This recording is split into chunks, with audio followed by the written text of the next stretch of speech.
Like and subscribe now. باورم نمیشد که تمام این افراد از اون اطلاع داشتن.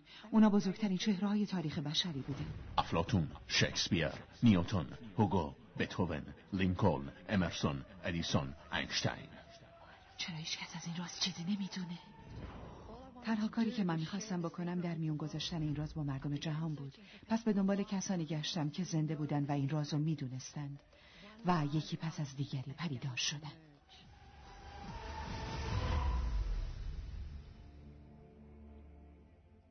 در واقع این راز هر چیزی رو که آرزو دارید بهتون میده. شادی، سلامت و ثروت. شما میتونید هر چی که میخواین باشین یا انجام بدین یا داشته باشین. میتونیم هر چیزی رو که انتخاب میکنیم داشته باشیم. مهم نیست که اون چقدر بزرگ باشه. تو چه جور خونه‌ای دوست دارید زندگی دوست دارید میلیونر باشید؟ چه شغلی دوست دارید داشته باشید؟ به دنبال موفقیت بیشتری؟ چه چیزی رو واقعا میخواهید؟ من شاهد رخ دادن معجزات زیادی در زندگی مردم بودم. معجزات اقتصادی، معجزات درمان جسمانی، بهبود روانی و بهبود روابط اجتماعی. دلیل رخ دادن تمام اینها دانستن روش بکارگیری این رازه. این راز بزرگ زندگی است. این راز جواب تمام چیزهایی است که تاکنون بوده، تمام چیزهایی که هست و تمام آن چیزی که روزی خواهد بود. رالف والدو امرسون، شاعر آمریکایی، 1803 1882. احتمالاً توی این مدت از خودتون پرسیدید که این راز چیه؟ من بهتون خواهم گفت که چگونه خودم این موضوع را درک کردم. ما همه با یک نیروی بی پایان کار میکنیم. همه ما با قوانین کاملا یکسانی زندگی خود را رهبری میکنیم. قوانین طبیعی کائنات به اندازه‌ای دقیق هستند که ما حتی کوچکترین مشکلی در ساخت سفینه‌های فضایی نداریم. ما میتونیم انسانها را به ماه بفرستیم و میتونیم زمان فرود را با دقت کسری از ثانیه معین کنیم. مهم نیست که شما در هندوستان باشید یا در استرالیا، نیوزلند، استکهلم، لندن، تورنتو، مونترال و یا نیویورک. همه ما با یک نیرو کار میکنیم. یک قانون. اون جاذبه است. اون راز قانون جاذبه است. تمام چیزهایی که وارد زندگی شما میشه خودتون جذب میکنید و اینها به وسیله واقعیت ذاتی تصاویری که شما در ذهنتون دارید به سمت شما جذب میشن. این چیزیه که بهش فکر میکنید. در واقع تمام اون چیزی که در ذهن شما میگذره رو شما به سوی خودتون جذب میکنید. اینو میتونید در بین بابلیان باستان مشاهده کنید. فکر میکنید که چرا 1% ممتاز از جامعه حدود 96% پولی رو که به دست میاد در اختیار داره. فکر میکنید این یک اتفاقه؟ نه، این اتفاقی نیست. این به این صورت طراحی شده. اونها چیزی رو درک میکنن. اونها این راز رو میفهمن و حالا شما با این راز آشنا خواهید شد. ساده ترین تصوری که من میتونم از قانون جاذبه داشته باشم اینه که خودمو در قالب یک آهنربا ببینم و میدونم چیزای دیگر رو با نیروی مغناطیس جذب میکنم. اگه ساده تر بگیم قانون جاذبه میگه دو چیز مشابه همدیگر رو جذب میکنن، ولی در واقع ما در سطح افکار حرف میزنیم. نقش ما به عنوان یک انسان پایبندی به افکارمون در مورد چیزایی که میخوایم و باید کاملا در ذهنمون روشن کنیم که چه چیزی میخوایم و از اینجاست که ما شروع به احضار یکی از بزرگترین قوانین کائنات خواهیم کرد و اون قانون جاذبه است. شما چیزی که بیشتر بهش فکر میکنید جذب میکنید. اگر شما چیزی رو در اینجا ببینید به زودی اونو در مشت خواهید داشت. و این اصل رو میشه به طور خلاصه تو 3 عبارت ساده گفت. افکار تبدیل میشن به اجسام. چیزی که بیشتر مردم اطلاع ندارن اینه که یه فکر فرکانس خاصی داره. هر فکری یه فرکانس داره. ما میتونیم یه فکر رو اندازه بگیریم. به همین خاطر اگه شما فکر رو بارها و بارها تو ذهنتون بیارید، مثل خریدن یه ماشین مدل جدید، به دست آوردن پولی که نیاز دارین، تأسیس یه شرکت، پیدا کردن نیمه گم شده‌تون، اون وقت اون فرکانس رو دارید به طور پیوسته منتشر میکنید. افکار در حال فرستادن سیگنال‌های مغناطیسی هستند که همسانشون رو به سوی شما جذب میکنن. خودتونو ببینید که در وفور نعمت زندگی میکنید. اون وقته که جذبش میکنید. همیشه همینطوره. هر دفعه جواب میده برای هر کس. ولی مشکل اینجاست. بیشتر مردم به این فکر میکنن که چه چیزایی رو نمیخوان و تعجب میکنن که چرا براشون رخ میده، اونم بارها و بارها و بارها. قانون جاذبه هیچ اهمیتی نمیده که شما چه چیزی رو خوب و چه چیزی رو بد به شمار میارید، یا اینکه شما اون چیزو میخواین یا اینکه نمیخواین. اون به افکار شما جواب میده. پس اگه شما یه جا نشستید و به کوهی از بدهکاری‌ها نگاه میکنید و احساس بسیار بدی دارید، این همون سیگنالیه که دارید به کائنات عرضه میکنید. من احساس خیلی بدی دارم به خاطر این همه قرض و قوره. شما دارید اینو به خودتون اثبات میکنید، اینو در تمام سطوح وجودتون حس میکنید و این چیزیه که بیشتر به دست خواهید آورد. پس هنگامی که شما به چیزی نگاه میکنید که میخواین و بهش جواب مثبت میدین، شما دارین یه فکر رو فعال میکنین و قانون جاذبه هم به اون فکر پاسخ میده و چیزایی رو برای شما میاره که همانند اون هستن. ولی وقتی که به چیزی نگاه میکنید که اونو نمیخواین و در وجودتون فریاد مخالفت میزنین، در واقع شما اونو عقب نمیدونین. در عوض شما دقیقاً فکر همون چیزی رو که نمیخواین فعال میکنین و حالا قانون جاذبه چیزایی از همین قبیل و سر راه شما قرار میده. کائنات بر پایه جاذبه ساخته شده. همه چیز به جاذبه ختم میشه. قانون جاذبه همیشه در حال فعالیته. چه شما اونو بفهمید و باور کنید و چه نفهمید. اون همیشه در عمله. ممکنه شما به گذشته‌تون فکر کنید یا به حال یا به آینده. ولی چه شما به خاطر بیارید، چه ببینید و چه تصور کنید، به هر حال با این کارتون دارید افکار رو فعال میکنید و قانون جاذبه که قدرتمندترین قانون کائناته به فکر شما پاسخ خواهد داد. عالم خلقت همواره در حال عمله. هر بار که یه شخصی فکری داره و یا یه مدت طولانی یه جور فکر میکنه، اون شخص در روند خلقت قرار داره و چیزی از دل اون افکار آشکار خواهد شد. قانون جاذبه میگه ما هر چیزی رو که شما بگید و روش متمرکز بشید بهتون میدیم. پس اگه شما در حال شکایت از بد بودن و چیزی هستید، چیزی که شما خلق میکنید مقدار بیشتری از اون احساس بده. هی اینو که نمیشی خورده. ببین چی کار کردی، گند زدی به لباسم.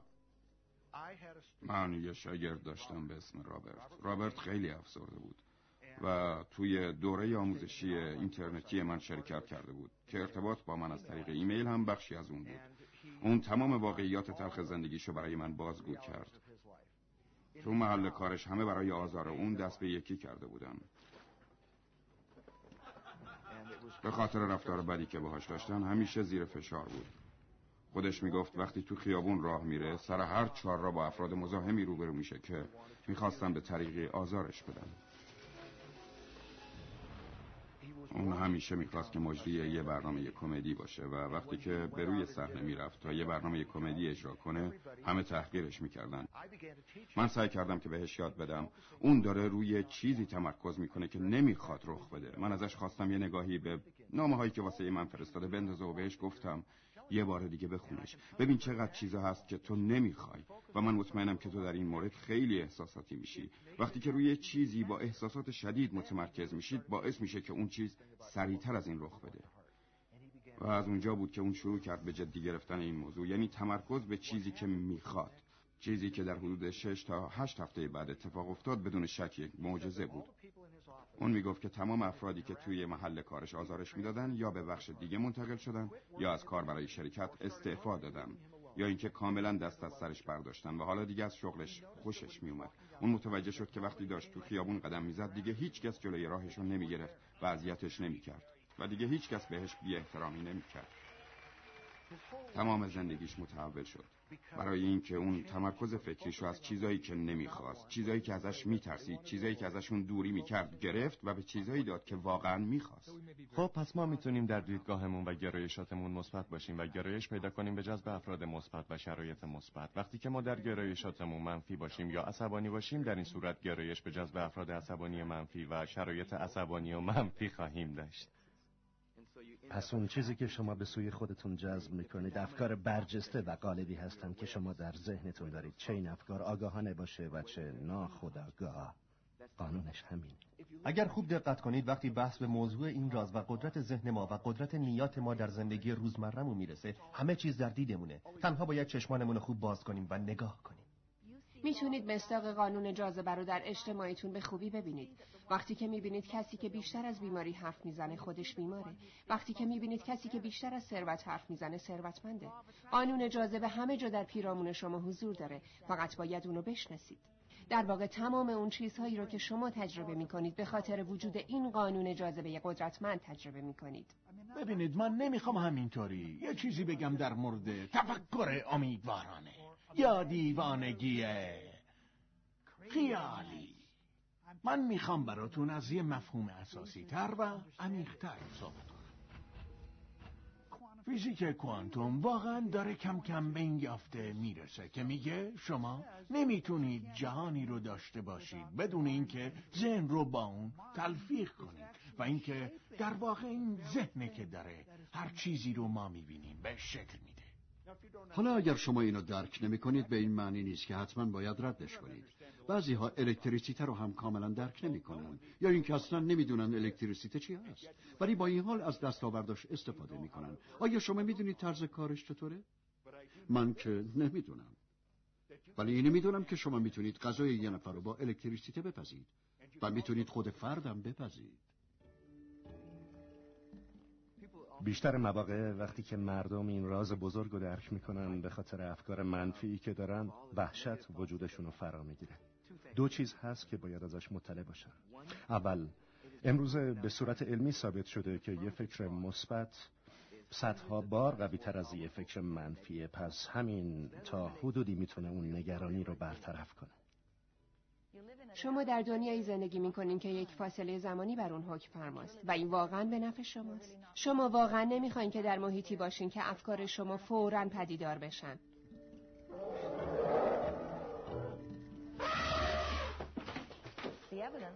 رخدادها به زمان نیاز دارن و این واقعا چیز خوبیه. خب پس باید سعی کنید که از افکارتون آگاهی داشته باشید. باید افکارتون رو به دقت انتخاب کنید و باید از این کار لذت ببرید، برای اینکه شما شاهکار زندگی خودتون هستید. شما در واقع میکلانژ زندگی خودتون هستید. مجسمه که شما دارید میسازید خودتون هستید و این کارو با افکارتون انجام میدین. رهبران و رؤسایی که در گذشته این راز رو میدونستن میخواستن که قدرت رو حفظ کنن و اونو تقسیم نکنن. به همین خاطر مردم رو بی اطلاع از این راز نگه می‌داشتن.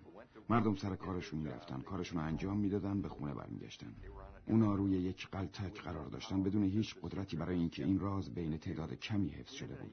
ما در جهانی زندگی میکنیم که پر از قانون هست، مانند قانون گرانش زمین. اگه شما از این ساختمان بلند بیافتید پایین، مهم نیست که آدم خوبی هستین یا آدم بدی، حتما میخورین زمین. تمام چیزایی که الان در زندگیتون شما رو در بر گرفته، حتی چیزایی که شما از وجودشون شکایت دارید و خودتون جذب کردید. خب البته خودم میدونم که در اولین برخورد این چیزیه که شما دوست ندارید بشنوید. شما فوراً خواهید گفت من اون تصادف اتومبیل رو جذب نکردم، من این مشتری خاص رو جذب نکردم، من هرگز این بدهکاری رو جذب نکردم. تمام اون چیزایی رو که ازشون شکایت دارید خواهید گفت که شما جذب نکردید و من اینجا میخوام یکم در مقابلتون بایستم و بگم چرا شما اونا رو جذب کردید. و این یکی از سخت‌ترین فرضیه هاست که باید باور کنیم، ولی وقتی که اونو پذیرفتید زندگیتون رو تغییر میده. این قسمت عمده‌ای از همون راز بزرگیه که گفتم. و بیشتر ما ندانسته جذب میکنیم. ما فکر میکنیم هیچ کنترلی رو این جریان نداریم. افکار ما خود محور عمل میکنن، همینطور احساساتمون، و در نتیجه همه چیز ناخواسته سر راه ما قرار میگیره.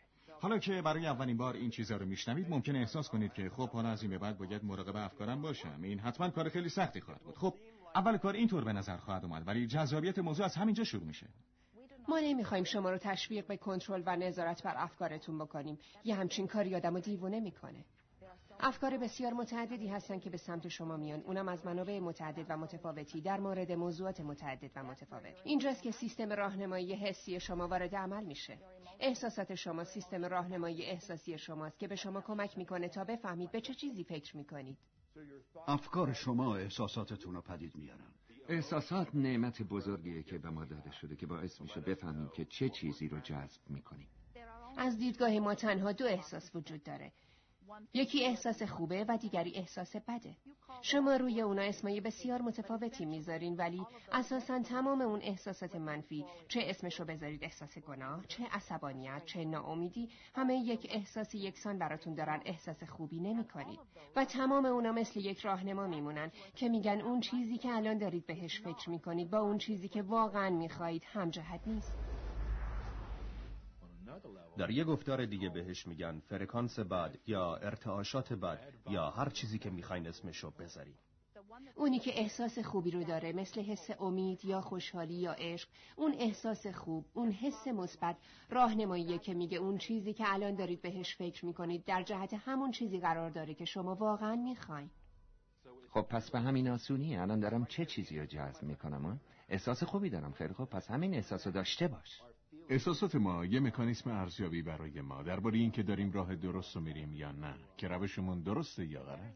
هرچه احساس بهتری داشته باشید جهتگیریتون بهتره. هرچه احساس بدتری داشته باشید جهتتون اشتباه تره. وقتی که دارید در بین تجربیات متفاوت روزانه‌تون حرکت میکنید، کاری که شما انجام میدید اینه که افکاری رو پدید میارید که اونا در واقع تجربیات آینده‌تون رو برنامه ریزی میکنن. و از روی احساسی که دارید میتونید بگید که آیا اون چیزایی که دارید به سمتشون حرکت میکنید وقتی به دستشون میارید خوشحالتون میکنه یا نه؟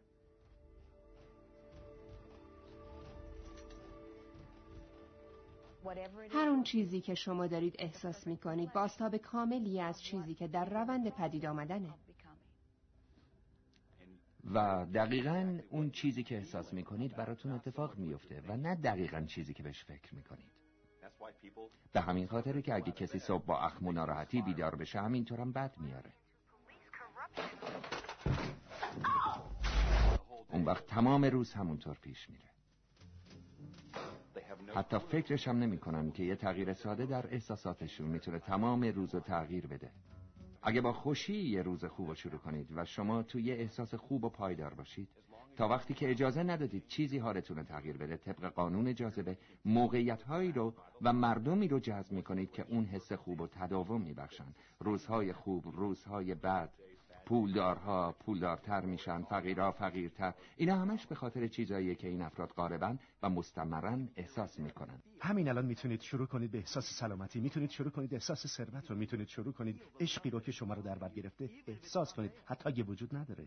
و اتفاقی که میفته اینه که جهان هستی به ترانه وجود شما پاسخ خواهد داد. کائنات به طبیعت اون احساس درونی پاسخ خواهد داد و آشکار خواهد شد. به این دلیل که شما اینطور احساس میکنید. چیزی که شما با فکر و احساستون روش تمرکز میکنید همون چیزی که شما دارید به زندگیتون جذب میکنید. میخواد چیزی باشه که شما میخواید یا نه؟ چیزی که فکر میکنید و چیزی که احساس میکنید و چیزی که پدیدار میشه همیشه یکسان هستن، تمام دفعات بدون استثنا. قبول کردنش سخته، ولی وقتی بتونیم خودمون رو در برابر اون آزاد بذاریم پیامدش فوق‌العاده است. به این معنی که هر چیزی که افکار در زندگی شما انجام داده رو میشه بازگردوند به وسیله تغییری در آگاهی شما. شما جهان خود را میسازید همینطور که در آن پیش میروید. وینستون چرچیل. خیلی مهمه که شما احساس خوبی داشته باشید، زیرا این احساس خوبه که به عنوان یه سیگنال به تمام جهان فرستاده میشه و شروع به جذب همانندیای خودش به سمت شما میشه. پس شما هرچی احساس بهتری داشته باشید بیشتر میتونید چیزایی رو جذب کنید که به شما حس خوبی میدن و میتونن همچنان شما رو بالاتر و بالاتر ببرن. وقتی که احساس شکست میکنید هیچ میدونید که خیلی ساده میتونید تغییرش بدید. کافیه یه موسیقی زیبا گوش بدید، آواز بخونید، این کار حستون رو تغییر میده. یا به یه چیز زیبا فکر کنید، به یه نوزاد فکر کنید، یکی که دوستش دارید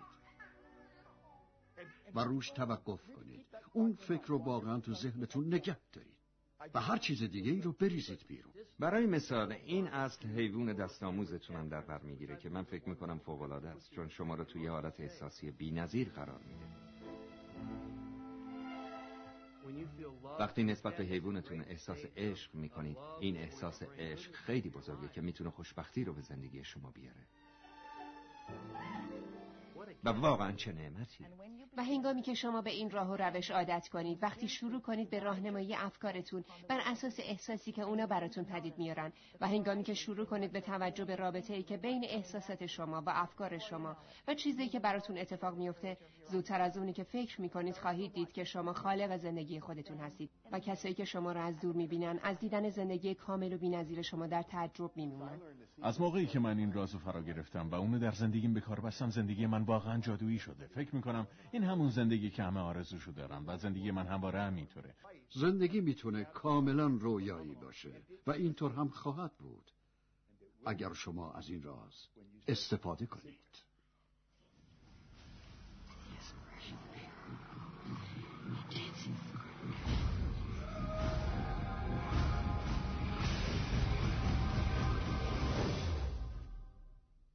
خیلی از مردم میپرسن که نقش اونا در این روند خلقت چیه و نقش جهان هستی در اون چیه. خب بیاییم برای یه لحظه به این نگاه کنیم. بیایید از داستان علایالدین و چراغ جادو برای این کار استفاده کنیم. حتما شنیدید. میدونیم که علایالدین چراغ جادو رو پیدا میکنه و گرد و غبارش رو میگیره و ناگهان غول چراغ میاد.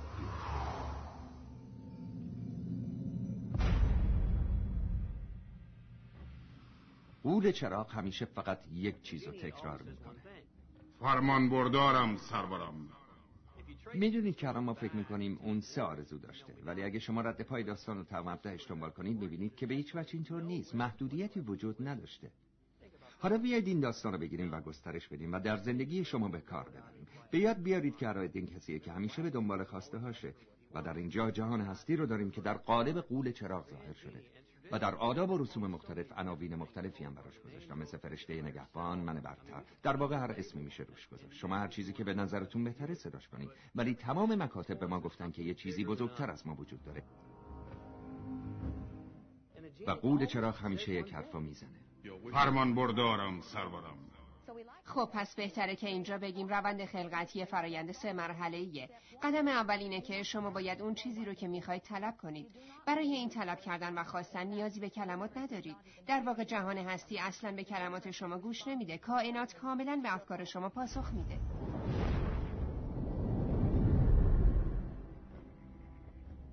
واقعا چه چیزی رو میخواید؟ بشینید و اونو روی یک ورق کاغذ بنویسید. اونو با یک جمله مضارع بنویسید. شاید بد نباشه اینطور شروع کنید: من خیلی خوشحالم و شکرگزارم حالا که... و بعد توضیح بدید که دوست دارید زندگیتون چه شکلی باشه. و این خیلی هم جالبه. مثل این میمونه که دنیا یه کاتالوگ باشه در دست شما و شما همینطور که اونو ورق میزنید میگید خب من دوست دارم این تجربه رو داشته باشم و دوست دارم این محصول رو خریداری کنم و میخوام یه همچین فردی رو ملاقات کنم و انگار که شما دارید به جهان سفارش میدید. واقعا به همین سادگیه. قدم دوم جواب دادنه. جوابی به اون درخواستی که شما دارید و این کاری نیست که شما با وجود جسمیتون انجام بدید. این قدم رو جهان برای شما انجام میده. تمام نیروهای کائنات به افکاری که شما اونا رو پدید آوردید پاسخ میدن. فرمان بردارم سرورم. و جهان هستی شروع میکنه به گرفتن شکل جدیدی که بتونه آرزوی شما را برآورده کنه. اکثر ما هرگز به خودمون اجازه ندادیم که اون چیزی رو که واقعا دلمون میخواد طلب کنیم، چون نمیتونیم تشخیص بدیم این کار چطور میتونه انجام بشه. اگه یکم تحقیق کنید براتون اثبات خواهد شد که هر کسی که تاکنون تونسته موفق به کاری بشه هیچ نمیدونسته که چطور باید با اون کار روبرو بشه. فقط میدونسته که اون کار باید انجام بده. نیازی نیست که بدونید همه چیز چطور پیش خواهد رفت. نیازی نیست که بدونید جهان هستی چه شکل جدیدی به خودش خواهد گرفت. خب نمیدونید چطور؟ بهتون نشون داده خواهد شد. شما روششو جذب خواهید کرد. خب بعضی از دوستانمون میگن حتما یه چیزی این وسط دچار اشکال شده، چون من میدونم که دارم چه چیزی رو میخوام. پس کجاست؟ چرا نمیاد؟ و ما بهشون میگیم شما طلب میکنید. شما قدم اول رو کامل میکنید. درسته. کار دیگه جزی نمیتونید انجام بدید و جهان هستی هم داره بهش جواب میده. ولی یه قدم دیگه هم هست که باید یاد بگیرید که همون قدم سومه و بهش میگن مرحله دریافت. و این به این معنیه که شما باید خودتون رو همجهت با چیزی قرار بدید که دارید طلب میکنید. وقتی شما با اون چیزی که میخواین همجهت هستین احساس فوق‌العاده‌ای میکنید. این همون شور و اشتیاقه، همون قدر چیزی رو دونستنه. این همون احساس و عواطف شماست.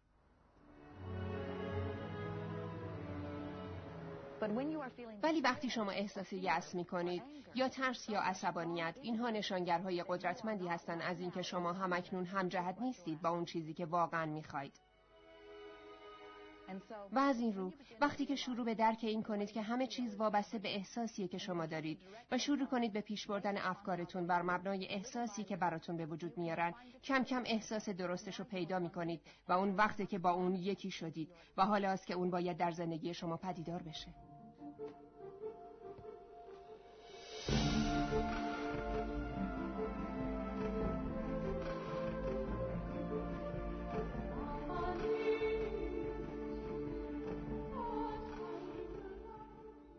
و هنگامی که این رویا رو به یک واقعیت تبدیل کردید، شما در موقعیتی قرار میگیرید که میتونید رویاهای بزرگتر و بهتری بسازید و این همون فرایند خلقته.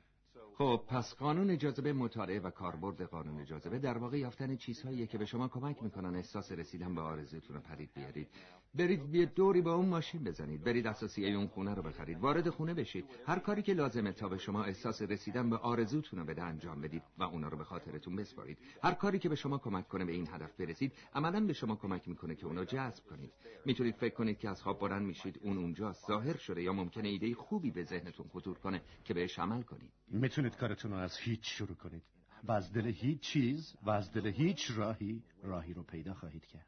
به این فکر کنید، یه ماشینی که توی شب داره حرکت میکنه، چراغاش فقط 100 متر جلو رو روشن میکنه، ولی با این حال شما میتونید تمام فاصله بین کالیفرنیا و نیویورک رو طی کنید، اونم در تاریکی شب، و زندگی هم به همین منوال برای ما روشن میشه. و فقط اگه مطمئن باشین که 100 متر بعدی به زودی نمایان خواهد شد، 200 متر بعدی هم بعد از اون خواهد اومد. زندگی شما هم همینطور آشکار خواهد شد و خواه نخواه شما رو به مقصد خواهد رسوند. اون چیزی که واقعا میخواین، شما میتونین به اون برسید. نخستین قدم را با ایمان بردارید. نیازی نیست که تمام راه بله را ببینید، کافی است که نخستین قدم را بردارید. دکتر مارتین لوتر کینگ. خب چیز دیگه که مردم بهش فکر میکنن اینه که چقدر این کار طول میکشه، چقدر طول میکشه که اون ماشین یا اون رابطه اجتماعی، اون پول یا هر اون چیزی رو که میخوان پدیدار شه. خب قانون ثابت و مستندی نیست که بگه مثلا 30 دقیقه طول میکشه یا 3 روز یا 30 روز. بیشتر مسئله اینجاست که چقدر شما با خود جهان هستی همجهت هستید. اندازه برای کائنات مهم نیست. از دیدگاه علمی جذب کردن چیزی که ما بزرگ میدونیم به هیچ وجه سخت‌تر از چیزی که بی‌نهایت کوچیک میدونیم نیست. کائنات تمام کارهایی رو که انجام میده بدون هیچ تلاشی انجام میده. چمن برای رشد رنج نمیکشه، هیچ زحمتی در کار نیست. این همش یه طراحی بی‌نظیره. همه چیز به این برمیگرده که این بالا چی میگذره. این تفاوت رو ما توی ذهنمون ایجاد میکنیم. مثلا میگید این چیز بزرگیه، حتما زمان بیشتری میبره، و این یکی کوچیکه، شاید 1 ساعت براش کافی باشه. میبینید اینها قانونایی هستن که ما تعیین میکنیم، ولی در نظر کائنات هیچ قانونی وجود نداره. بعضی مردم با چیزای کوچیک‌تر راحت‌تر کنار میان و برای همین بعضیا با یه چیز کوچیک شروع میکنن. مثلا یه فنجون قهوه، امروز تصمیم بگیرید به خودتون قهوه بدید. تصور کنید با یه دوست قدیمی که مدت زیادی ندیدینش صحبت میکنید. یه دفعه یه نفر در مورد اون فرد حرف میزنه، یا خودش بهتون تلفن میکنه یا نامش میرسه.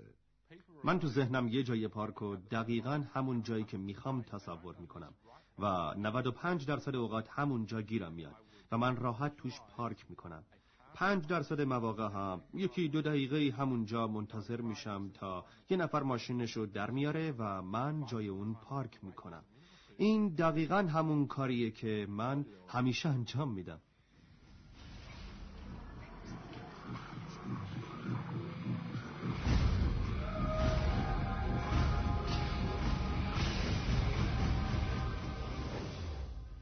بسیاری از مردم احساس میکنن که در میان شرایط فعلیشون گیر کردن یا زندانی شدن یا محدود شدن. و من سعی دارم این نکته رو بگم که شرایط فعلی شما هر چی که باشه فقط واقعیت فعلی زندگی شماست و واقعیت فعلی در نتیجه دیدن این فیلم و شروع به استفاده از این راز شروع به تغییر خواهد کرد. و بعضی وقتا به نظر میاد که شما گیر افتادید. این به این خاطره که شما به تفکر به موضوعات فعلی بیشتر و بیشتر ادامه میدید و به همین خاطر انتظار میره که همون نتایج رو هم بگیرید، بازم بیشتر و بیشتر. و دلیلش اینه که اکثر مردم بیشترین افکارشون رو به عکس العمل نشون دادن به چیزایی که مشاهده میکنن اختصاص میدن. ببینید، اگه شما فقط به اون چیزی که هست نگاه کنید، پس فقط دارید به اون چیزی که هست فکر میکنید. و هنگامی که دارید به اون چیزی که هست فکر میکنید، قانون جاذبه هرچه بیشتر از همون بهتون میده. و بعد اگه شما فقط به اون چیزی که هست نگاه کنید، پس فقط دارید به اون چیزی که هست فکر میکنید و قانون جاذبه بازم بیشتر از همون بهتون میده و مدام تکرار میشه. باید یک راهی رو پیدا کنید که به اون چیزی که هست از یک نقطه نظر متفاوت نزدیک بشید. بیشتر مردم به شرایط فعلیشون نگاه میکنن و میگن این من هستم، ولی این شما نیستید. این چیزیه که شما بودید. بیاین همین الان یه نگاهی به شرایط و روابط فعلی شما بندازیم. بیاید برای مثال فرض کنید پول زیادی تو حساب بانکیتون ندارید، یا مثلا روابط اجتماعی که میخواید ندارید، یا سلامتی و تناسب اندامتون اون چیزی که میخواید نیست. این پیامر باقی مونده افکار و اعمال گذشته شماست. خب پس ببینید، ما همواره داریم در همین باقی مانده افکار و اعمالی که در گذشته مرتکب اونها شدیم زندگی میکنیم. وقتی شما به حال و روز فعلیتون نگاه میکنید و خودتون رو بر مبنای اون تعریف میکنید، خودتون رو محکوم کردید به داشتن دقیقاً همین حال روز در آینده. هر آنچه ما هستیم نتیجه افکاری است که ما داشتیم. بودا. خب حالا چه کاری میتونید انجام بدید که با اون شروع کنید و زندگیتون رو تغییر بدید؟ من بهتون 2-3 تا چیز میگم. شروع کنید به تهیه فهرستی از چیزایی که از داشتنشون شکرگزارید. با این شروع کنید، چون این کار انرژیتون رو بالا میبره. شروع میکنه به تغییر دادن افکارتون. اگر قبل از این تمرین شما گرایش به تمرکز روی چیزایی که ندارید داشتید و شاید تمرکز بر روی شکایت کردن داشتید، وقتی شما این تمرین انجام بدید، شروع به حرکت در مسیری متفاوت خواهید کرد. شروع خواهید کرد به شکرگزاری برای هر اون چیزی که به شما احساس خوبی میده. شکرگزاری قطعاً روش آوردن فراوانی به زندگی شماست. وقتی مردی برای همسرش کاری میکنه و ازش قدردانی میشه، اون مرد دوست داره بیشتر انجام بده. مثلا همیشه همین قدردانیه. اون همه چیزو جذب میکنه. همه چیز به کمکتون میاد. من سالهاست که دارم میگم که هر چیزی که بهش فکر کنیم و بابتش تشکر کنیم به سراغمون خواهد اومد. این همون احساسیه که ما باید داشته باشیم. و در مورد خودم باید بگم برای من تمرین بسیار خوبی بوده که هر روز صبح بیدار بشم و بگم متشکرم. هر روز صبح وقتی پاهامو میذارم زمین میگم متشکرم و بعد شروع میکنم به دور کردن چیزایی که بابتشون شکرگزارم. وقتی دندونامو مسواک میزنم، کاری که صبح انجام میدم، فقط به اون چیزا فکر نمیکنم بلکه اجرا میکنم و اون احساس شکرگزاری رو در وجودم حس میکنم. به محض اینکه شما شروع به داشتن احساسی متفاوت در مورد اون چیزی که همکنون دارید بکنید، شروع به جذب کردن چیزهای خوب بیشتری خواهید کرد، چیزایی که میتونید براشون شکرگزار باشید. شما میتونید بگید این ماشین، این خونه و این سلامتی و این همسر رو میخوام ولی ندارم. ای بس. اینا همون چیزایی که نمیخواین داشته باشید. روی چیزایی تمرکز کنید که الان دارید و به خاطرشون شکرگزارید. میتونه لباسایی باشه که دارید، ولی ممکنه شما چیز دیگه رو ترجیح بدید و ممکنه خیلی زود چیز دیگه رو به دست بیارید. اگر شروع کنید به احساس قدردانی از اون چیزی که الان دارید. من فکر میکنم برای هر کسی موقعیتایی پیش میاد که بگه خدایا هیچی درست پیش نمیره، همه چیز بد پیش میره، یه مشکلاتی تو خانوادم پیش اومده. من یه سنگ پیدا کردم که الان این که اینجا نشستم اونو تو دستم گرفتم. همیشه میتونید اونو همراه من ببینید. اونو گذاشتم توی جیبم. با خودم گفتم هر بار که دستم به این سنگ میخوره به چیزی فکر خواهم کرد که بابتش شکرگزارم. بعد هر روز از خواب بیدار میشم و شلوارمو از رو جا رختی برمیدارم و اونو میذارم تو جیبم و اون چیزایی رو که بابتشون شکرگزارم و مرور میکنم. شبا جیبمو خالی میکنم و دوباره اونجاست. من با اون تجربیات متفاوتی هم داشتم. یه دوستی داشتم از آفریقای جنوبی. اونو دید که از جیبم افتاد و ازم پرسید این دیگه چیه؟ اون چیه؟ من براش توضیح دادم و اونم از اون به بعد بهش میگفت سنگ شکرگزاری. سنگ شکرگزاری. 2 هفته بعد ازش یه ایمیل اومد از آفریقای جنوبی. اون گفته بود پسر من داره از یه بیماری نادر میمیره، یه جور هپاتیت گرفته. اون گفت میشه برای من 3 تا سنگ شکرگزاری بفرستی؟ اونا سنگای معمولی بودن که از تو خیابون پیداشون کرده بودم. خب منم گفتم حتما. من باید مطمئن میشدم که اونا سنگای خیلی ویژه‌ای بودن و برای همین رفتم لب رودخونه، گشتم و سنگای مناسب رو پیدا کردم و اونا رو براش فرستادم. 4-5 ماه بعد یه نامه دیگه از اون برام اومد. گفته بود پسرم بهتر شده، حسابی سر حال شده و بازم گفته بود که ولی باید یه چیزی رو بدونی. اون گفت ما تا حالا بیشتر از 1000 قطعه سنگو به قیمت $10 فروختیم به عنوان سنگای شکرگزاری و کلی پول برای خیریه جمع آوری کردیم. خیلی ازت متشکرم. پس این خیلی مهمه که اخلاق شکرگزارانه داشته باشیم. یه چیز دیگه که من میتونم پیشنهاد کنم که شما انجام بدید تا زندگیتون رو متحول کنید و باید بگم این اونقدر بزرگه که نمیتونم کلمات مناسب رو برای توصیف اینکه این تا چند اندازه میتونه براتون قدرتمند باشه پیدا کنم. تصور کردن.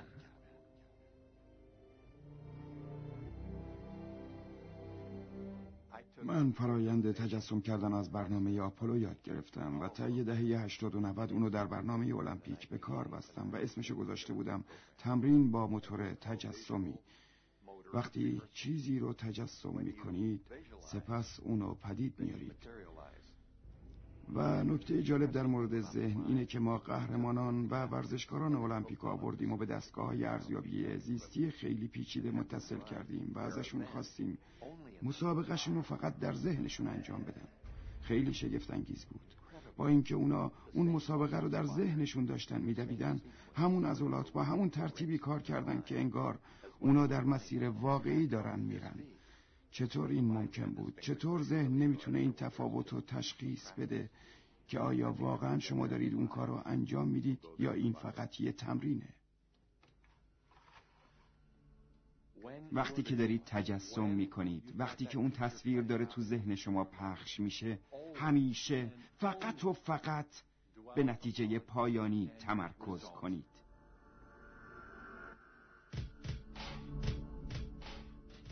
خب یه مثال میزنم. همین الان به پشت دستاتون نگاه کنید. واقعا به پشت دستاتون نگاه کنید. رنگ پوستتون، کک و مکا، رگای خونی، انگشتراتون، ناخوناتون، ناخونای مصنوعیتون، همه این جزئیاتو قبل از اینکه چشماتون رو ببندین به خاطر بسپرید و بعد اون دستاتون رو ببینید. انگشتاتون که به دور فرمون ماشین آخرین مدل شما حلقه میشه.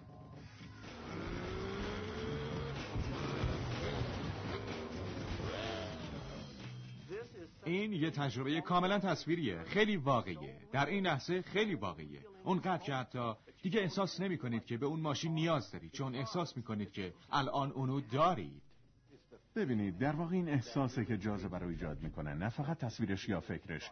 و من فکر میکنم که خیلی از مردم فکر میکنن خب اگه افکار مثبت داشته باشم و یا اگه اون چیزی رو که میخوام تجسم کنم همین کافیه. ولی اگه شما این کار رو انجام میدید و هنوز احساس دارایی نمیکنید یا مثلا احساس عشق یا لذت، اون وقت به نظر من واقعا نمیتونید قدرت جاذبه رو پدید بیارید. اینجاست که این راز واقعا وارد عمل میشه. شما باید خودتون رو در اون احساس قرار بدید که انگار واقعا تو اون ماشین نشستید، نه اینکه ای کاش میتونستم اون ماشین رو بخرم یا یه روز اون ماشین رو میخرم، برای اینکه این یه احساس کاملا واضحه و با اون در ارتباطه، چون مربوط به آینده است. اگر شما در اون احساس باقی بمونید، همیشه در آینده خواهید موند. لذت رو احساس کنید، خوشحالی رو احساس کنید، هر چقدرم که میخواد احمقانه به نظر بیاد. وقتی تو اون اتاق تاریک و ساکت فریاد میزنید هو انجامش بدید. خیلی از مردم میگن خب دست بردار، حتما باید این کارو بکنیم. خب واقعا چقدر دلتون تغییر رو میخواد؟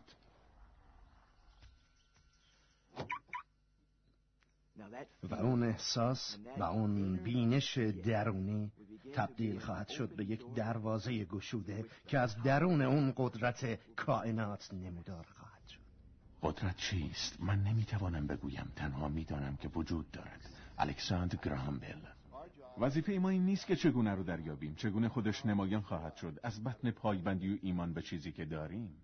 چگونه جزو قلمرو کائنات هستید. اون همیشه کوتاه‌ترین و نزدیکترین و سریعترین و هماهنگترین راه بین شما و رویای شما رو میشناسه. اگه اینو به عهده کائنات بگذارید، حتما متعجب و شگفت زده خواهید شد از اون چه به شما داده میشه. اینجاست که معجزات پدیدار میشه. خب باید بهتون بگم که لازمه این کارو هر روز به دقت انجام بدید، ولی بهتون هم هشدار میدم که این هرگز نباید یه چیز روزمره باشه. اون چیزی که واقعا نهایت اهمیت رو در مورد این راز داره اینه که احساس خوبی داشته باشید. باید در تمام مراحل احساس نشاط بکنید. باید هیجان داشته باشید، خوشحال باشید، سرحال باشید تا جایی که امکان داره. تنها تفاوتی که بین افرادی که واقعا دارن به این روش زندگی میکنن و افرادی که دارای یک زندگی جادویی نیستن اینه که افرادی که دارای یک زندگی جادویی هستن راههای زیستن رو پیدا کردن. هر جایی که اونا برن جادو رخ میده، چون که اونها به یاد میارن و همیشه انجامش میدن، نه فقط برای یک بار. افراد مدت این کارو میکنن و خیلی هم به خوبی از پسش برمیان و میگن میدونید چیه، من دیگه جون گرفتم، من این برنامه رو دیدم و دیگه میخوام زندگیمو متحول کنم و بعد پیش میاد که نتیجه‌ای نمیبینن و بازم نتیجه‌ای نمیبینم و زیر اون پوست همه چیز آماده برای شکوفه کردنه و بعضیا به نتایج سطحی نگاه میکنن و میگن این کارو جواب نمیده و میدونید چی میشه؟ کائناتم میگه فرمان بردارم سرورم و دوباره میره پای. وقتی که قانون جاذبه رو فرا گرفتم میخواستم که واقعا اونو به کار ببندم و ببینم که واقعا درسته و میدونین چه اتفاقی میفته. سال 1995 شروع کردم به درست کردن یه چیزی به نام تابلوی تجسم که اون چیزایی رو که میخواستم بهشون برسم و اون چیزایی رو که میخواستم جذب کنم، مثل یه ماشین یا یه ساعت یا همسر رویاهام در نظر میگرفتم و عکسی از اون چیزی که میخواستم روی این تابلو که تابلوی تجسم بهش میگفتم میچسبوندم و هر روز توی دفترم میشستم و به این تابلو نگاه میکردم و شروع میکردم به تجسم و واقعا به این حس میرسیدم که به همشون دست پیدا کردم.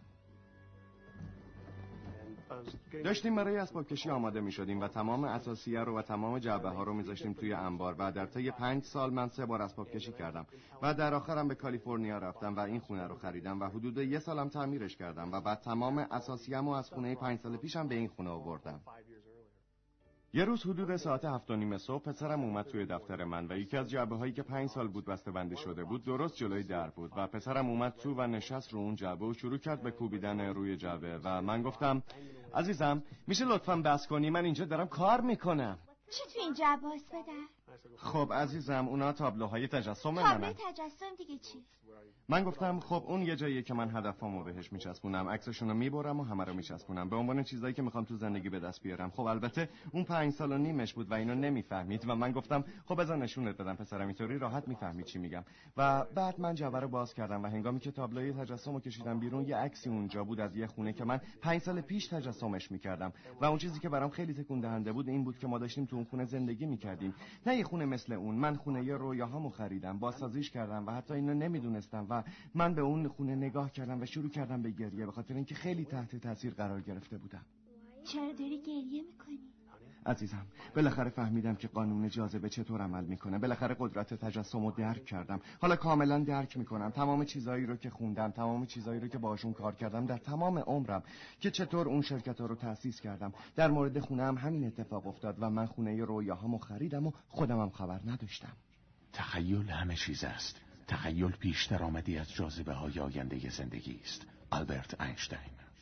تصمیم بگیرید چه چیزی میخواین. ایمان داشته باشید که میتونید داشته باشید شیئی رو که شایستگیشو دارید و ایمان داشته باشید که برای شما امکان پذیره و بعد هر روز برای چند دقیقه چشماتون رو ببندید و داشتن اون چیزایی رو که میخواین تجسم کنید و احساس داشتن اونا رو به خوبی تصور کنید. از اون بیاید بیرون و به چیزایی فکر کنید که الان به خاطرشون شکر گذارید و واقعا ازش لذت ببرید. باشه؟ و بعد روزتون رو ادامه بدید.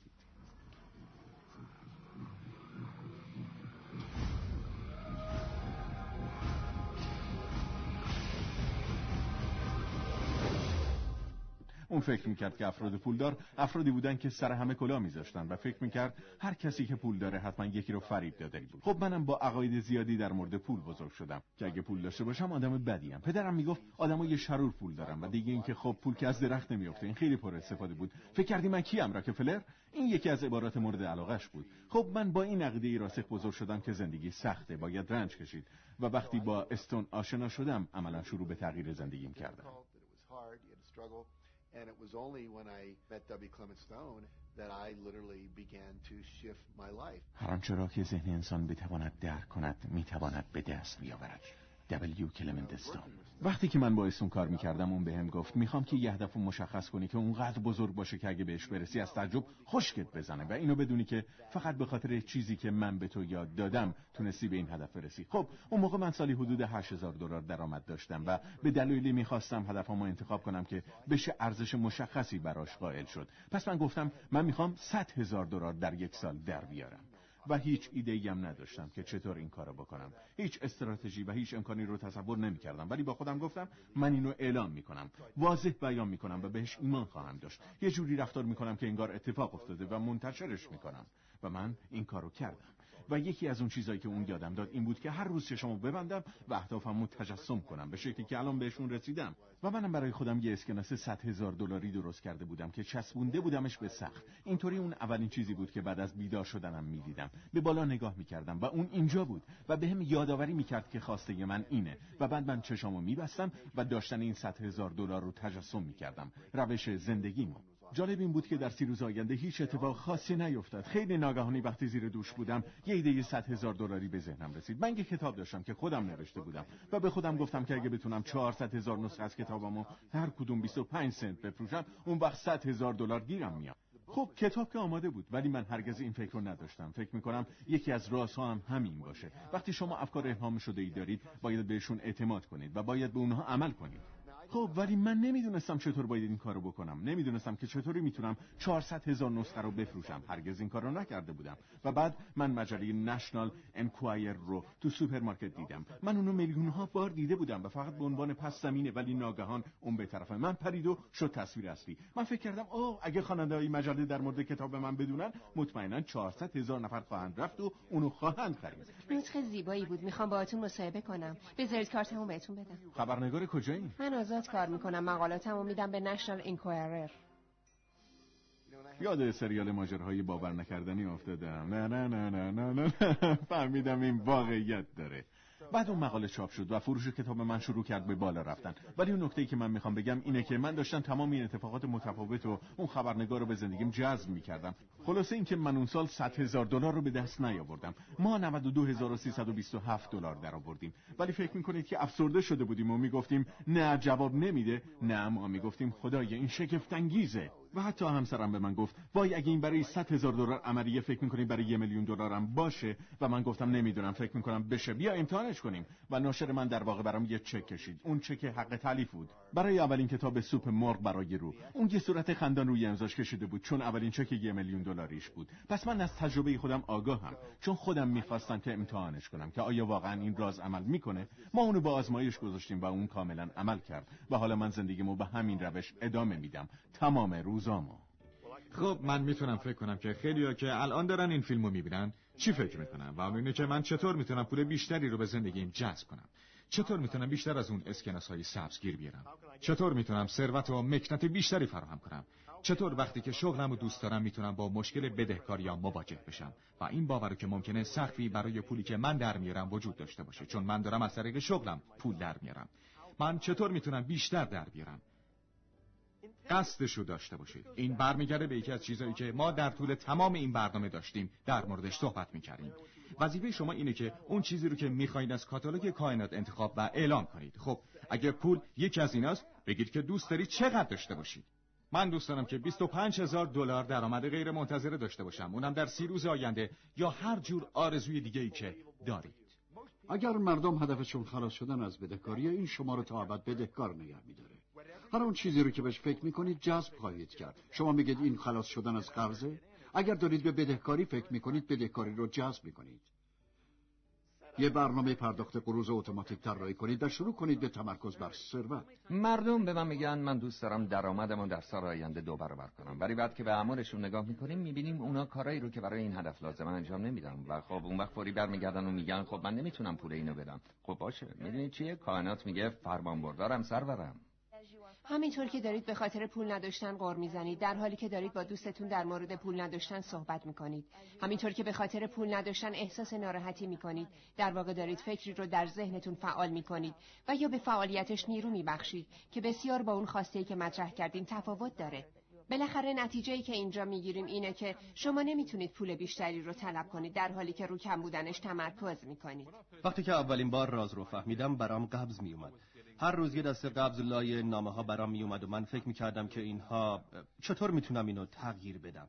قانون جاذبه بیان میکنه که اون چیزی رو که روش تمرکز کنید به دست خواهید آورد. پس من یه صورت حساب بانکی گرفتم. روی مجموعه موجودی رو لاک گرفتم و یک موجودی جدید رو جاش وارد کردم. دقیقاً همون مقداری رو که دوست داشتم توی بانک داشته باشم اونجا نوشتم. خب چی میشه اگه تجسم کنم که با نامه‌هام یه دسته چک برام میاد؟ بعد از اون تجسم کردم که یه دسته چک برام با نامه‌ها اومده. در کمتر از 1 ماه همه چیز شروع به تغییر کرد و این خیلی جالبه. امروز دیگه فقط توی نامه‌ها برام چک میاد. یه چند تا قبض میاد ولی بیشتر از قبض‌ها برام چک میاد. من با این فکر بزرگ شدم که باید برای پول سخت کار کرد و بعد من این فکر رو با این عوض کردم که پول راحت به دست میاد. به نظر مثل یه دروغ میاد. درسته، یه قسمتی از مغزتون هست که خواهد گفت ای دروغگو خیلی هم سخته.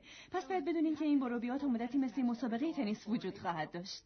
وقتی موضوع ایجاد ثروت به میان میاد، ثروت یه قرارداد ذهنیه. همش به این برمیگرده که شما چطور فکر کنید. من میتونم بگم که 80% آموزشایی که من به صورت خصوصی به افراد میدم در مورد روانشناسی اونها و نحوه تفکرشونه و میدونم که وقتی افراد اینو میشنون میگن اوه شما میتونید ولی من نمیتونم. هر انسانی قابلیت تغییر در روش برقراری ارتباط و تعاملش با پول داره.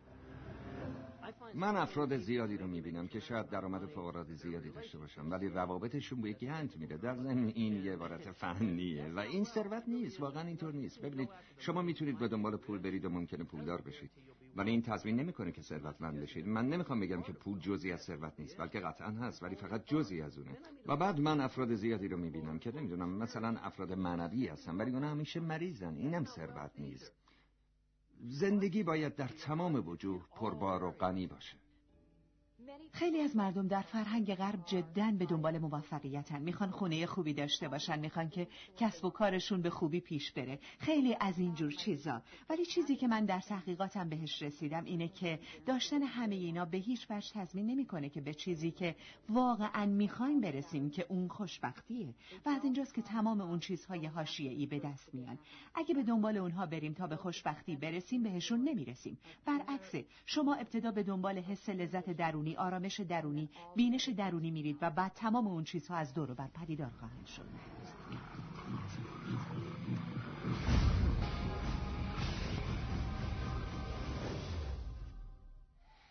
این راز برای من در واقع این معنی رو داره که ما خالقین جهان خودمون هستیم و اینکه هر آرزویی که برای خلقت چیزی داریم در زندگی ما شکل خواهد گرفت.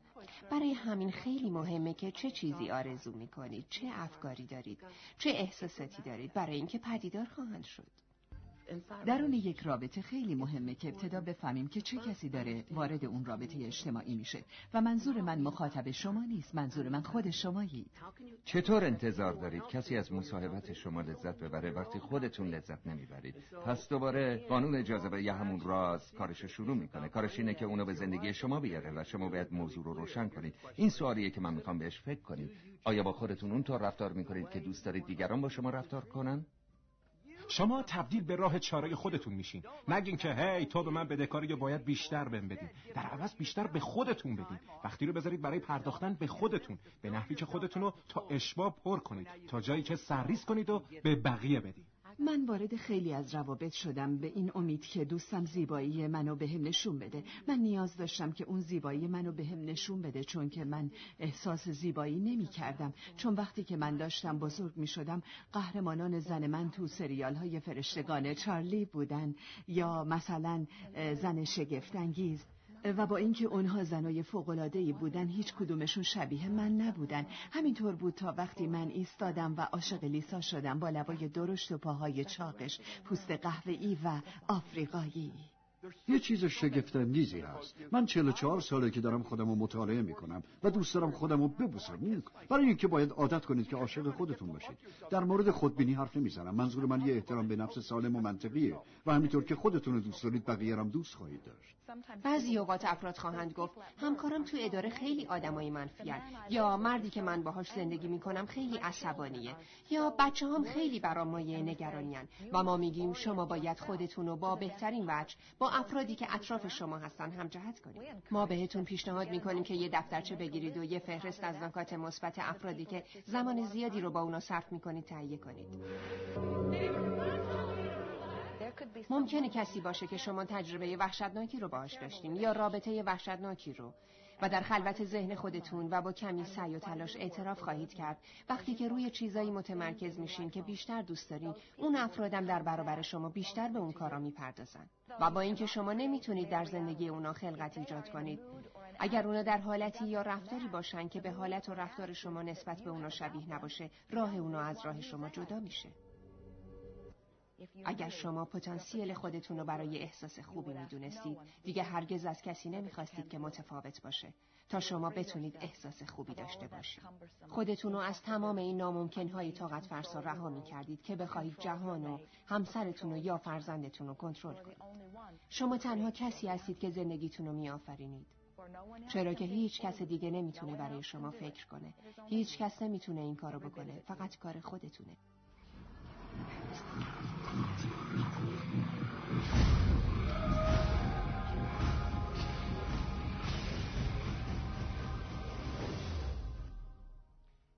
خیلی مهمه که بدونیم بدن ما در واقع محصول افکار ماست. ما در علم پزشکی تازه داریم متوجه میشیم که طبیعت افکار و احساسات تا چه درجه‌ای میتونه تعیین کننده ساختار و جنس فیزیکی و عملکرد بدن ما باشه. ما تاثیر قرص تلقینی رو در زمینه شفابخشی میدونیم. قرص تلقینی چیزیه که قاعدتاً نباید هیچ تاثیر و عوارضی روی بدن داشته باشه. مثل یه قرص شکر. شما به بیمار میگید که این همونقدر موثره و اتفاقی که میفته اینه که قرص تلقینی هم همون تاثیر رو خواهد داشت. البته که بعضی وقتا تاثیر بیشتری از داروهایی که واقعاً برای ایجاد اون اثر طراحی شدن نداشته باشه. خب اینطوری کشف شد که ذهن انسان بزرگترین عامل مؤثر در امور شفابخشیه، بعضی اوقات حتی بیشتر از داروها. اگر کسی در موقعیتی قرار بگیره که بیمار باشه و این فرصت و انتخاب رو هم داشته باشه که به جای استفاده از دارو سعی کنه بفهمه که چه چیزی در ذهنش هست که اونو ایجاد میکنه. اگه یه موقعیت بحرانی باشه، واضحه که استفاده از دارو عاقلانه است. ببینید، ما اصلاً نمیخوایم دارو رو نفی کنیم. هر صورتی از شفابخشی جای خودش رو داره. در حقیقت تنها یک رودخانه خوشبختیه که جریان داره. این رودخانه ای از انرژی مثبت خالص و جهان هستی و هر آنچه ما میشناسیم فقط سرشار است از اون. این جهانیه که بر مبنای خوشبختی ساخته شده و این خوشبختی بی حد و حصر وجود داره. و هنگامی که شما اجازه میدید که این رودخانه جریان پیدا کنه، با تمام وجود احساس بسیار بسیار خوبی خواهید داشت و هنگامی که ذره‌ای جلوی اونو میگیرید احساس خیلی خوبی نخواهید داشت. فقط و فقط یک رودخانه خوشبختی و خوبی وجود داره که یا شما اونو میپذیرید یا نه. و احساسات بی‌نظیر شما بهتون میگن چه ترکیبی رو دارید. کجای این پذیرفتن و یا مقابله با این ارتباط قرار گرفتن؟ حتما کسانی را میشناسید که ناراحتی‌های لاعلاج داشتند. بیایید یک لحظه به کلمه ناراحتی فکر کنیم. بیایید کلمه رو جدا کنیم، یعنی بدنی که راحت نیست. ما هزاران بیماری و ناراحتی متفاوت تو دنیا داریم. اونا فقط عضوای ضعیفن. همه اونا نتیجه فقط یک چیزن: تنش. اگه روی یه حلقه زنجیر فشار وارد کنی یا روی نقطه‌ای از بدن، اون نقطه خواهد شکست. فیزیولوژی ما بیماری ها رو ایجاد میکنه تا به ما ارزیابی بده، تا به ما بفهمونه که چشمانداز غیر متوازنی داریم و عاشق نیستیم و شکرگزار نیستیم. پس نشانه ها و علائم بدن یه چیز وحشتناک نیستن. یه سوالی که کم و بیش پرسیده میشه اینه که وقتی یه نفر بیماری رو در معبد تنش داره و یا یه جور ناراحتی رو در زندگیش داره، با قدرت تفکر درست آیا میشه اون رو رفع کرد؟ و جواب قطعاً بله است. ما یه برنامه پایه‌ای طراحی کردیم به نام خودشفادهی. شما زخمی شدین؟ خودش جوش میخوره. یه عفونت باکتریایی گرفتین؟ دستگاه ایمنی میاد و حساب باکتریا رو میرسه و خوبشون میکنه. دستگاه ایمنی طراحی شده تا خودشو خوب کنه. ناراحتی نمیتونه در بدنی که در حالت سالم و پر احساسی قرار گرفته ادامه داشته باشه. بدن شما هر ثانیه میلیون ها سلول رو به دور میریزه و میلیون ها سلول جدید رو ایجاد میکنه. در واقع عملاً اعضای بدن ما هر روز تعویض میشن. بعضی اعضا هم چند ماهی وقت نیاز دارن، بعضی دیگه هم چند سالی، ولی در عرض چند سال ما یه بدن کاملاً جدید خواهیم داشت. اگر شما بیماری دارید و بر روش تمرکز میکنید و با دیگران در موردش صحبت میکنید، با این کار سلول های بیمار بیشتری رو تولید خواهید کرد. خودتون رو ببینید که با یک بدن کاملا سالم زندگی میکنید. بگذارید که دکتر مراقب بیماری شما باشه. آیا میتونید فرق بین درد مفاصل در لگنتون و ترس به خاطر همین درد و احساس امیدواری کردن نسبت به بهبودش رو درک کنید؟ تفاوت بین احساس ترس و امیدواری تفاوت بین بهبود یافتن و نیافتنه. افکار بانشادتر الزاماً منجر به یک بیوشیمی بانشادتر میشن، به یه بدن سالمتر و بانشادتر. ثابت شده که افکار منفی و تنش‌ها بدن رو جداً ضعیف‌تر و عملکرد مغز رو کاهش میدن. به خاطر اینکه این افکار و احساسات ما هستن که همواره بدن ما رو بازسازی، بازچینی و بازآفرینی میکنن. تنش فیزیولوژیکی رو از روی بدن بردارید و اون وقت بدن کاری رو که براش طراحی شده انجام خواهد داد. من دیدم که کلیه دوباره سازی شده، دیدم که سرطان از بین رفته، دیدم که بینایی بهتر شده و یا بازگشته. من همیشه میگم غیر قابل درمان یعنی قابل درمان از درون. شما میتونید زندگیتون رو تغییر بدید و میتونید خودتون رو شفا بدید. خب داستان من از 10 مارچ 1981 آغاز میشه. اون روز زندگیم برای همیشه تغییر کرد. اون روزو هرگز فراموش نمی کنم. هواپیمای من سقوط کرد.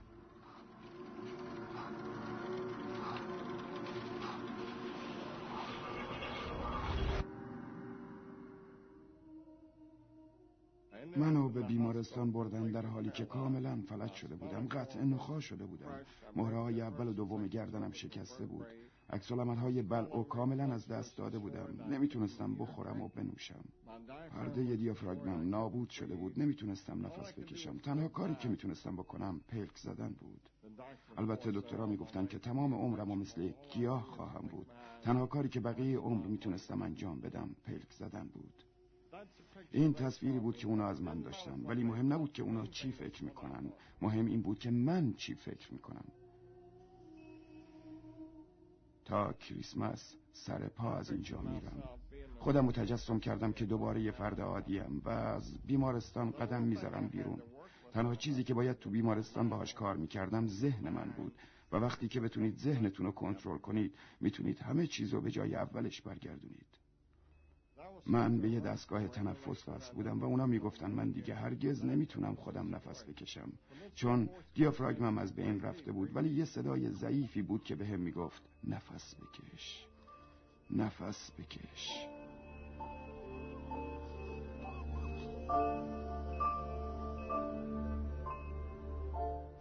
بالاخره من از اون جدا کردن. اونا هیچ توضیحی براش نداشتن. ببینید، من نمیتونستم اجازه بدم که هیچ چیزی وارد ذهنم بشه که حواس منو از هدفم و از تجسمم پرت کنه. خب من یه هدفی تعیین کرده بودم که تا کریسمس با پای خودم از بیمارستان برم. این هدف من بود. 8 ماه بعد من از بیمارستان با پاهای خودم رفتم بیرون. اونا میگفتن که این امکان پذیر نیست. اون روزیه که هرگز فراموش نمی کنم.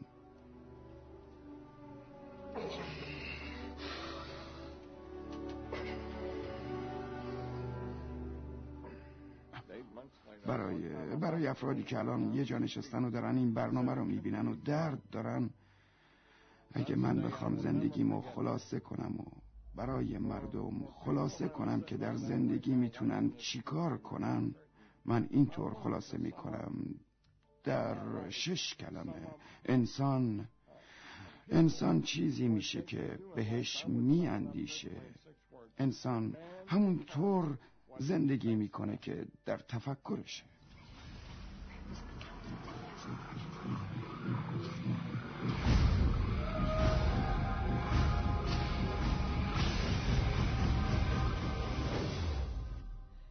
ما متوجه شدیم که افراد خیلی زیادی هستن که زندگی متغیر و معینی رو دارن. به اطراف نگاه میکنن و چیزایی فوق‌العاده‌ای میبینن و میگن بله ما بیشتر از این چیزا میخوایم، ما بهش رأی میدیم، ما از اون چیز با زمانمون و انرژیمون و پولمون حمایت میکنیم.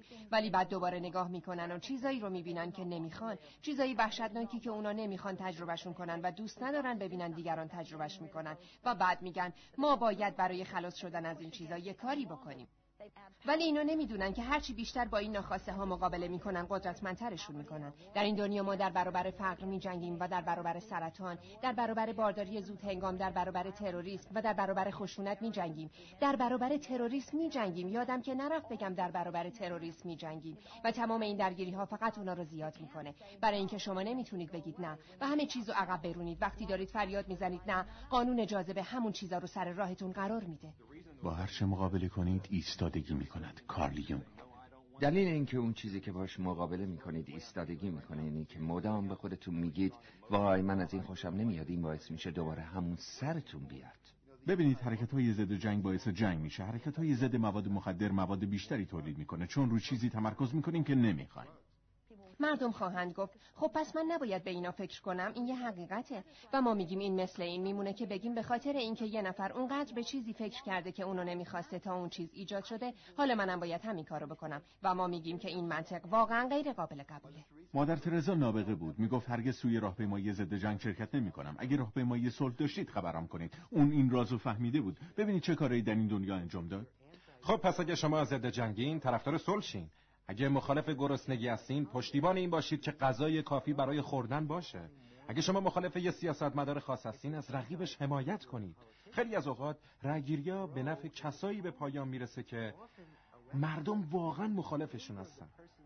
به این خاطر که اونا دارن تمام انرژی و تمرکز رو دریافت میکنن. شما باید روی چیزی تمرکز کنید که میخواین، نه چیزی که نمیخواین. عیبی نداره که بدونید چه چیزی رو نمیخواید، چون اینطوری میتونید بگید این اون چیزیه که من میخوام، ولی در واقع هر چقدر در مورد چیزی که نمیخوایم صحبت کنیم یا اینکه چقدر بده و بعد بگیم که واقعا چقدر وحشتناکه، با این کار فقط دارید همون چیزو بیشتر میکنید. خیلی اوقات مردم به من میگن خب جیمز ما باید مطلع باشیم، برای شاید باید مطلع باشیم، اما دیگه نباید از چیزی اشباع بشیم. ساکن موندن رو فرا بگیرید و اینکه بتونید توجهتون رو از اون چیزی که نمیخواین منحرف کنید و از تمام جو احساسی که پیرامون اونو گرفته و توجهتون رو به چیزی معطوف کنید که دوست دارید تجربهش کنید. من همیشه میگم وقتی که صدا و بینش درون شما ژرف‌تر و واضح‌تر و رساتر بشن از عواملی که در بیرون وجود دارن، شما حاکم زندگیتون شده اید. شما اینجا نیومدید که سعی کنید جهان رو دقیقاً اونجوری که دلتون میخواد تغییر بدید. شما اومدید که دنیایی رو در اطرافتون بسازید که انتخاب میکنید، در عین حالی که اجازه میدید دنیا اونطوری که دیگرانم میخوان وجود داشته باشه. یکی از سوالایی که خیلی از من پرسیده میشه و احتمالاً الانم تو فکر یکی هست، اگه تو فکر خود شما نباشه، و اون این فکره که خب اگه همه بیان از این راز استفاده کنن و همه با این جهان مثل یک کاتالوگ برخورد کنن، اون وقت یه دفعه همه چیز تموم نمیشه؟ همه یه دفعه نمیرن سراغش و بانک رو ورشکست کنن؟ چیز خیلی زیبایی که در مورد آموزه های این راز وجود داره اینه که بیشتر از اونی هست که به همه مردم برسه. یه دروغ وجود داره که مثل یه ویروس در ذهن بشریت عمل میکنه و اون دروغ اینه که اونقدر خوبی وجود نداره که به همه برسه. کمبود هست، محدودیت هست و به اندازه کافی نیست. این دروغ مردم رو گرفتار ترس، طمع و خساست کرده و اون افکار، ترس، طمع، خساست و کمبود تبدیل به زندگی اونا میشه. پس جهان یه قرص کابوس رو خورده. حالا حقیقت اینه که بیشتر از اون چه بخوایم خوبی هست که تقسیم بشه. بیش از نیازمون ایده های خلاقانه وجود داره، بیش از نیازمون نیرو هست، بیش از نیازمون عشق هست، بیش از نیازمون لذت هست. تمام اینا شروع به ورود به ذهنی میکنه که از ذات بی پایان خودش مطلع. و خب دقیقاً وقتی که ما فکر میکنیم منابع دارن به پایان میرسن، ما منابع جدیدی پیدا میکنیم که به همون چیزا ما رو میرسونه. این که میگیم دچار کم بودیم به این خاطره که بینشمون رو گسترش نمیدیم، چیزایی رو که در اطرافمون هم نمیبینیم. میدونید وقتی که همه شروع به زندگی از روی قلبشون کنن و به دنبال چیزی برن که میخوان، همه به دنبال چیزای یکسانی نخواهند رفت. زیباییش در همینه. همه ما ماشین BMW نمیخوایم، ما همه یه فرد یکسان رو نمیخوایم، ما همه یه تجربه یکسان رو نمیخوایم، ما همه یه جور لباس رو نمیخوایم، ما همه دیگه خودتون بگین چی رو.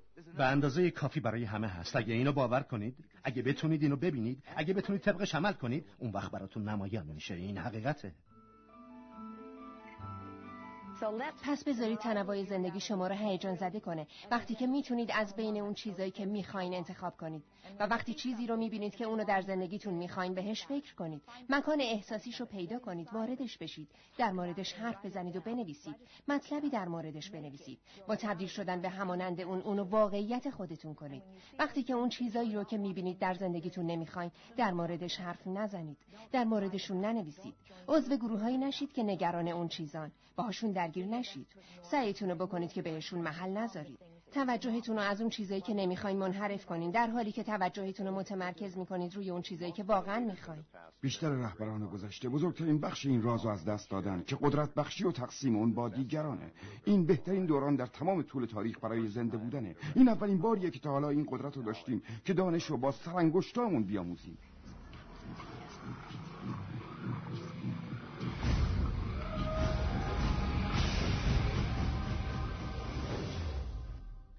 وقتی به اطرافمون نگاه میکنیم، حتی به بدن خودمون، چیزی که میبینیم قله یه کوه یخه.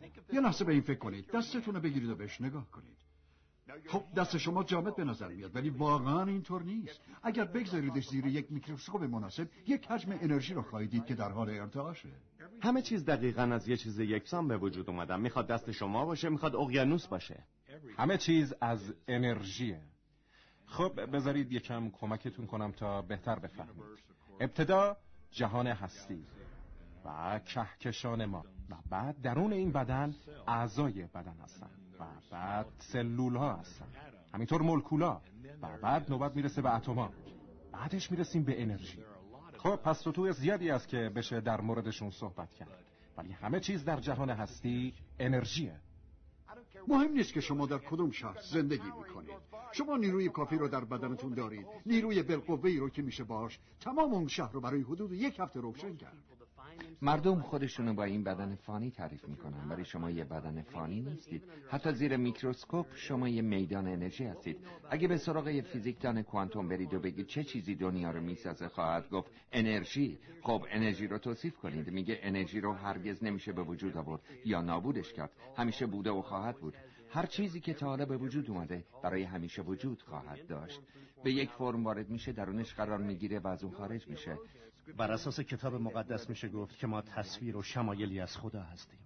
میتونیم بگیم که ما راه دیگه ای هستیم برای این جهان تا بتونه خودشو درک کنه. میتونیم بگیم که ما منبع بی پایانی هستیم از احتمالات قابل ظهور. همه اینا درست خواهد بود. تمام مکاتب بزرگ به ما گفتن که انسان به شکل منبع آفرینش خلق شده. این به این معنی است که شما قدرت خداگونه‌ای برای عینیت بخشیدن به خواسته هاتون دارید. شاید این کار انجام دادید، شاید هم انجام ندادید. سوالی که من ازتون میخوام بهش فکر کنید اینه که نتایجی رو که در زندگیتون گرفتید، آیا اون چیزایی بودن که واقعا میخواستین و آیا اونا شایسته شما هستن؟ اگر اونا شایسته شما نیستن، پس آیا الان فرصت مناسبی برای تغییر اونا نیست؟ چون شما قدرت انجام این کار رو دارید. قدرت تماما از درون ماست و به این خاطر است که تحت کنترل ماست. رابرت سولر. خیلی از مردم احساس میکنن قربانیان و معمولا به گذشته اشاره میکنن، مثل بزرگ شدن با پدر و مادر نامناسب و یا خانواده اصلا پاشیده. ولی باید بگم روانشناسان عقیده دارن که حدود 85% خانواده ها ناکارآمدن و این یعنی که شما اونقدر هم غیر عادی نیستین. والدین من دائم الخمر بودن. پدرم با من بدرفتاری میکرد. مادرم وقتی 6 سالم بود ازش جدا شد. اصلا 13 تا 18 سالگی من درگیر باندای خیابونی بودم. من یه تصادف شدید با موتورسیکلت داشتم. یه زمان من تو دالاس بی خانمان بودم. من 15 سال با فقر تو هیوستون زندگی کردم. وقتی که من بچه بودم در آموختن دچار مشکل بودم و منو غیر قابل آموزش میدونستن و بهم گفته شده بود که هرگز نمیتونم بخونم و بنویسم و ارتباط برقرار کنم. خب این تقریبا یه جوری داستان زندگی همه ماست. خب پس فقط میگیم خب که چی؟ سوال اصلی اینجا اینه که حالا میخواین چی کار کنید؟ حالا چه چیزی رو انتخاب میکنید؟ چون شما هم میتونید همچنان رو همونو تمرکز کنید و هم میتونید رو چیزی که میخواین تمرکز کنید. و هنگامی که مردم شروع به تمرکز روی چیزی میکنن که میخوان، چیزی که نمیخوان از دور خارج میشه و اون بخش گسترش پیدا میکنه و بخش دیگه ناپدید میشه. ما میخوایم شما به جایی برسید که شروع کنید به تفکر آگاهانه، به جایی که افکارتون رو هدفمند هدایت کنید، به جایی که شما آفریننده زندگی خودتون باشید، به خاطر اینکه شما مدیر افکار خودتون هستید. نکته زیبایی که در مورد قانون جاذبه وجود داره اینه که میتونید همون جایی که هستید شروع کنید. میتونید شروع کنید به تفکر واقعی و میتونید درون خودتون شروع کنید به ایجاد نوای احساسی از هماوایی و خوشحالی و قانون به اون پاسخ خواهد داد. خب پس الان دیگه شما باورهای متفاوتی دارید، مانند بیشتر از اونچه که میخواین تو جهان هست، و یا شما این عقیده رو دارید که همه چیز به سود من خواهد بود، و یا این باور رو دارید که من در حال پیر شدن نیستم، من دارم جوانتر میشم. ما هم میتونیم اونطور که میخوایم خلقش کنیم با استفاده از قانون جاذبه. و میتونید آزاد کنید خودتونو از عادات ارثیتون، از ناتوانی هایی که تصور میکنید دارید و یک بار برای همیشه ثابت کنید نیرویی که در وجود شماست برتره از هر نیرویی که در این جهانه. بعضیاتون ممکنه فکر کنید خب ایده بسیار خوبیه، ولی من نمیتونم بهش عمل کنم، یا اون نمیذاره من این کارو بکنم، یا اون هرگز به من اجازه این کارو نمیده، یا من که پول کافی برای انجام این کارو ندارم، یا من واسه این کار به اندازه کافی قوی نیستم، یا من اونقدر پولدار نیستم که این کارو بکنم، یا من نیستم. هر یه دونه از این من نیستم و یه آفرینشه. چه فکر کنید که میتوانید و چه نمیتوانید، در هر صورت حق با شماست. هنری فورد. آیا محدودیتی هم براش وجود داره؟ به طور قطع نه. ما موجودات نامحدودی هستیم. ما هیچ سقفی نداریم. قابلیت‌ها، استعدادها، جوهرها و قدرت‌هایی که در ذات هر کدوم از افرادی که روی این کره هستن وجود داره کاملا نامحدوده.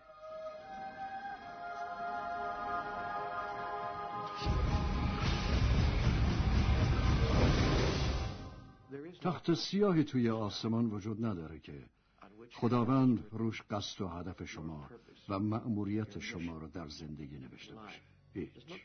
هیچ تخت سیاهی تو آسمان نیست که بگه من یه مرد خوشتیپ که در نیمه اول قرن 21 میزیسته که 2 نقطه و بعد هم یه جای خالی.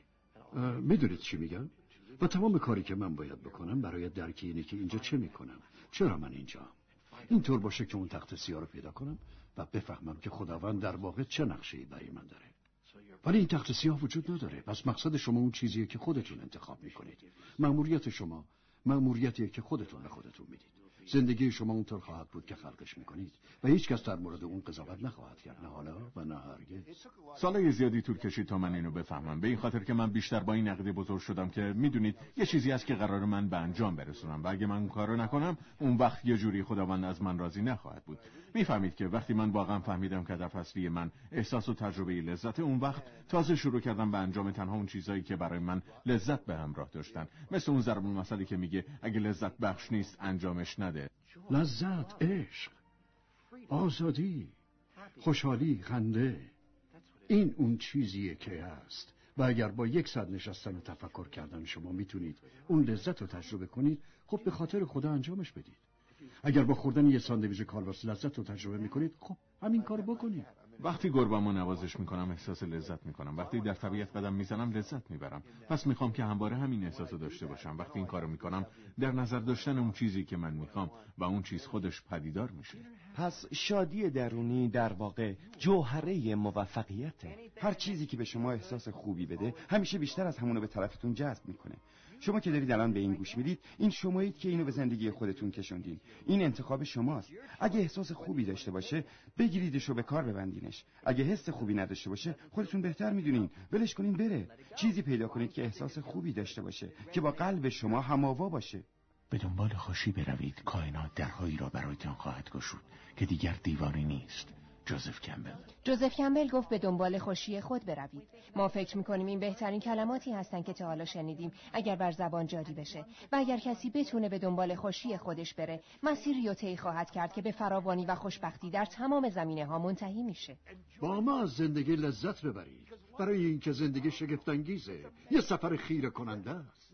شما در واقعیتی متفاوت خواهید زیست، یه زندگی متفاوت، و مردم به شما نگاه میکنن و خواهند گفت تو چه کار میکنی که من نمیکنم؟ خب تنها چیزی که متفاوته اینه که شما به راز عمل میکنید. اون وقت میتونید کارایی رو انجام بدید که زمانی مردم بهتون میگفتن غیر ممکنه بتونید انجام بدید. ما دیگه واقعا داریم وارد یه عصر جدید میشیم. این عصری که دیگه آخرین مرز فضا نیست همونطوری که تو سریال پیشتازان فضا میگفتن، بلکه آخرین مرز ذهنه. من آینده ای رو با پتانسیل بی حد و مرز میبینم، احتمالات بی حد و مرز. به یاد بیارید که ما حد اکثر 5% پتانسیل ذهن انسان مورد استفاده قرار میدیم. 100% پتانسیل انسانی نتیجه آموزش مناسبه. پس دنیایی رو تصور کنید که مردم از تمام پتانسیل ذهنی و احساسیشون استفاده کنن. میتونیم به هر جایی بریم، میتونیم هر کاری بکنیم، به هر چی میخوایم برسیم. خودتون رو با اون چیزی که آرزو دارید تصور کنید. تمام کتاب‌های مذهبی همینو بهمون میگن. تمام کتاب‌های بزرگ فلسفه، تمام رهبران بزرگ، تمام بزرگ مردانی که تاکنون زیستن. به گذشته برید و از حکما بخونید. خیلی از اونا در این برنامه به شما معرفی شدن. همه اونا یک چیز رو درک کردند. اونا راز رو دریافتند. حالا شما اونو فهمیدین و هرچه بیشتر از اون استفاده کنید بیشتر درکش خواهید کرد. ممکنه این احساس بهتون دست بده که ساده تر می بود اگه این حرفا رو در اولین روز تجربه زندگیتون بر روی این سیاره میشنیدید، و اگر ما در اولین روز تجربه زندگیتون باهاتون صحبت می کردیم، ما بهتون می گفتیم به سیاره زمین خوش اومدید.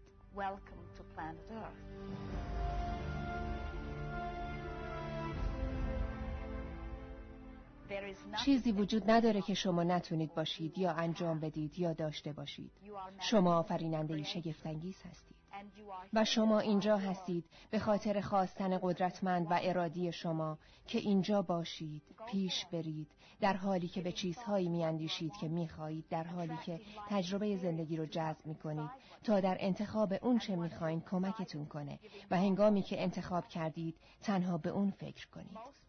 بیشتر زمان شما صرف جمع‌آوری اطلاعات خواهد شد، اطلاعاتی که کمکتون میکنه تصمیم بگیرید چه چیزی رو میخواید، ولی کار اصلی شما اینه که تصمیم بگیرید چی میخواید و اون وقت روی اون تمرکز کنید، به خاطر اینکه فقط با تمرکز بر اون چیزی که میخواینه که میتونید اونو جذب کنید. این فرایند خلقته. من معتقدم که شما فوق‌العاده این. یه چیز شگفت‌انگیز در مورد شما وجود داره. بدون توجه به اون چیزی که در زندگی بر شما گذشته، بدون توجه به اینکه خودتون فکر میکنید چقدر جوان یا پیر هستید، لحظه ای که شروع کنید به درست فکر کردن، چیزی هست که درون شما قرار داره. یه نیرویی در وجودتونه که از این جهان عظیم‌تره. اون شروع میکنه به پدیدار شدن، زندگی شما رو در بر خواهد گرفت، اطعامتون میکنه، میپوشوندتون، شما رو راهنمایی و محافظت میکنه، جهت میده، موجودیتون رو تقویت میکنه اگه بهش اجازه بدید. و این چیزیه که من ازش مطمئنم.